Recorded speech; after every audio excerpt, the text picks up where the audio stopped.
ಶಿಕ್ಷಣ ವ್ಯವಸ್ಥೆಯಲ್ಲಿ ಬದಲಾವಣೆಯ ಪರ್ವ ಸಿಎಂ ವಿಜಯ್ ಅವರ ಐತಿಹಾಸಿಕ ಹೆಜ್ಜೆ. ತಮಿಳುನಾಡಿನ ರಾಜಕೀಯ ಇತಿಹಾಸದಲ್ಲಿ ಈಗ ಹೊಸ ಅಧ್ಯಾಯ ಶುರುವಾಗಿದೆ.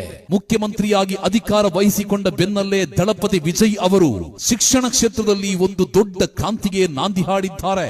ವಿಧಾನಸಭೆಯಲ್ಲಿ ಗುಡುಗಿದ ಸಿಎಂ ವಿಜಯ್ ನೀಟ್ ಪರೀಕ್ಷೆಯನ್ನ ರದ್ದುಗೊಳಿಸಬೇಕೆಂದು ಪ್ರಬಲವಾಗಿ ಪ್ರತಿಪಾದಿಸಿದ್ದಾರೆ.